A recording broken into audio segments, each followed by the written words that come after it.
archaeological evidences has always proved the authenticity of the Bible. But are there evidences which has disproved the Bible? Definitely no. In last episode, we saw one particular scenario where there were some archaeologists who claimed that there is an error in the Bible, but that did not, you know, that was not true. In today's episode, we are going to see few methods how archaeologists try to use and prove that there are some errors and discrepancies in the Bible. Hello everyone, this is Michael and we are going to see something interesting today. Join me.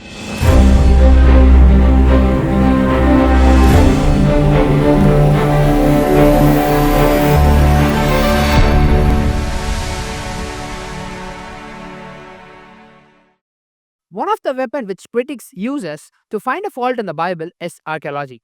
Just like how they use science to find an error in the Bible. Now, we need to remember, though they use archaeology and science to find any faults in the Bible, they had never succeeded in it. One method which critics uses is that they ask for an evidence for a particular important incident in the Bible to have to be supported by archaeology. What I mean is that if there is an important incident in the Bible and if it does not have a proper archaeological evidence to it, they claim that that incident might not be true. Remember that absence of evidence is always not equal to evidence of absence. That is, if we do not have an evidence of a particular information, then it does not mean that that information did not exist. There are two important or big debates which happened a century back, which critics used to claim that there were errors in the Bible and there were certain facts in the Bible which was not true and which was a mythology. The first point which we are going to see and debunk and find whether it is true or not is about the King David. We all know about King David. He was a man after God's own heart. He was a prominent figure in the Bible. Right from the book of First Samuel till the New Testament, there are multiple references which describes about David and where we find the importance of David's role in the Bible.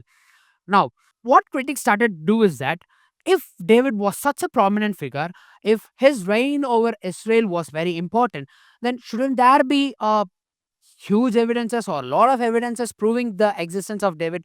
Was a point which critics used, and they did claim the authenticity of David, or they started to ask a question: did David even exist? Now, to simplify it, critics started to ask for archaeological evidences that David did exist. Basically, they were asking for evidences outside the Bible to prove that he was one of the important ruler of Israel. Now, this debate came to an end in 1993. Let me tell you what happened in 1993.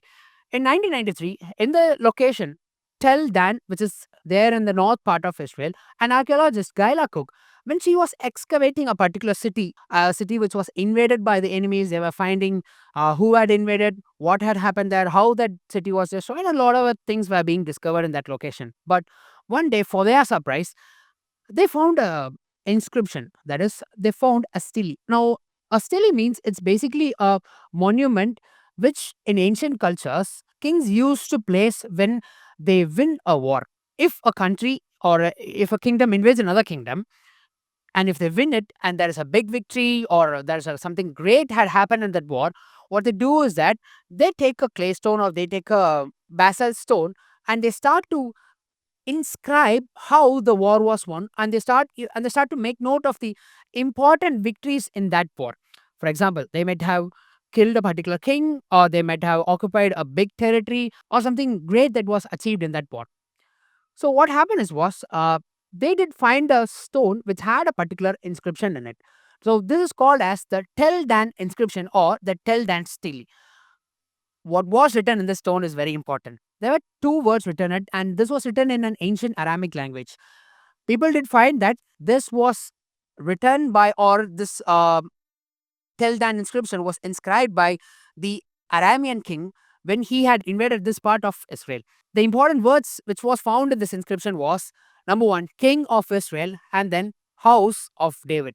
Why this is very important is because it is very clear that this Aramean king has killed a king of Israel who was from the house of David. Now, this proves that David was the important king in those times, number one, and that's why they have mentioned, quote, House of David, unquote. And number two, this particular inscription dates back to the 9th century before Christ. So if we put all these things together, this has a clear evidence that King David did rule in those times. So the mythology that there are no archaeological evidences for the existence of King David was destroyed by this discovery. And this took place just 32 years back. This was in 1993. And right from this, the critics had to stop using this point to debate or to find error in the Bible. Same way, there was another argument which the critics used, and this was about the Hittite Empire.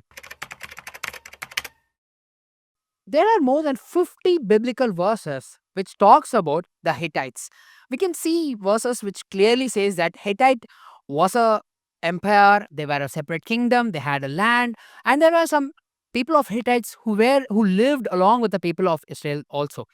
Now, critics started to say that if the people of Hittites are mentioned throughout the Old Testament in more than 50 verses, then shouldn't there be an evidence for them? So, since there were no archaeological evidences for the existence of the Hittites, what they started to say is that the Hittites were a mythological figure or an imaginary group of people who is mentioned in the Bible.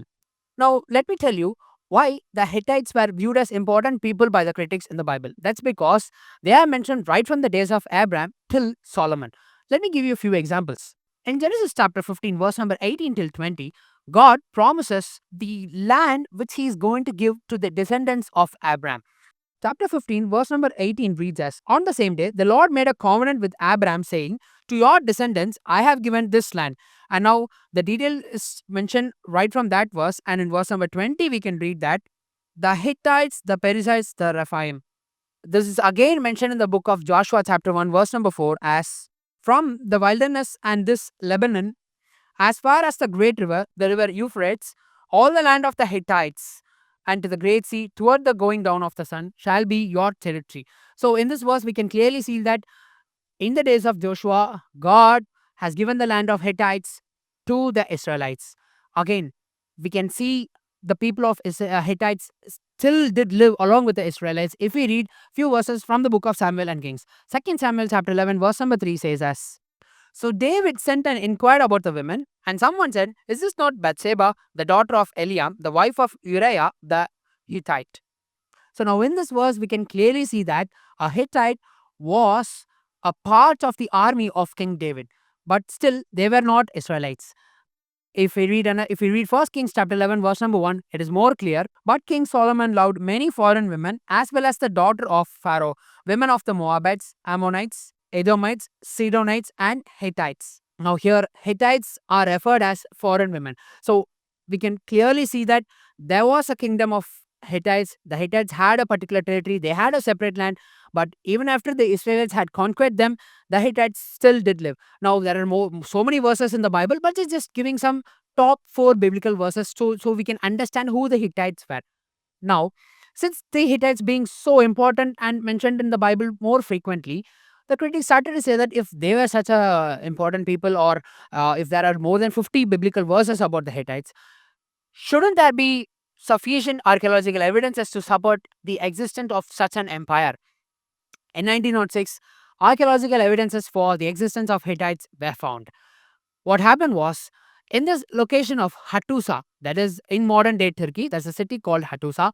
In this place, an archaeologist, Hugo Winkler, was doing excavation in a particular area, and one day he found a royal library which had more than 10,000 clay tablets with the description of this Hittite empire. So the details which were found in these clay tablets was about the laws, their religion, the languages they spoke, their culture, rituals, their territory which they rules, and some details about the kings. All stuff about this entire Hittite empire was found in those clay tablets. And the most important thing was, whatever information they found in those clay tablets was not contradicting to information that's there in the Bible. That is, the timeline mentioned and the territory mentioned there in those clay tablets always match with the biblical records. Now, this proves that the historical fact which is mentioned in the Bible is 100% accurate and there are no mistakes in it. There are so many times when critics had tried to find a flaw or a mistake in the Bible, but they had ended up failing or it has backfired them.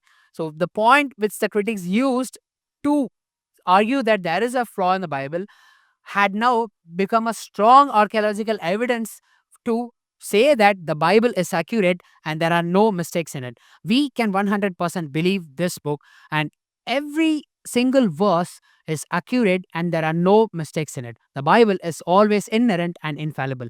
If it's God's will, we'll meet you in another episode of this weekly Pearl program. God bless you.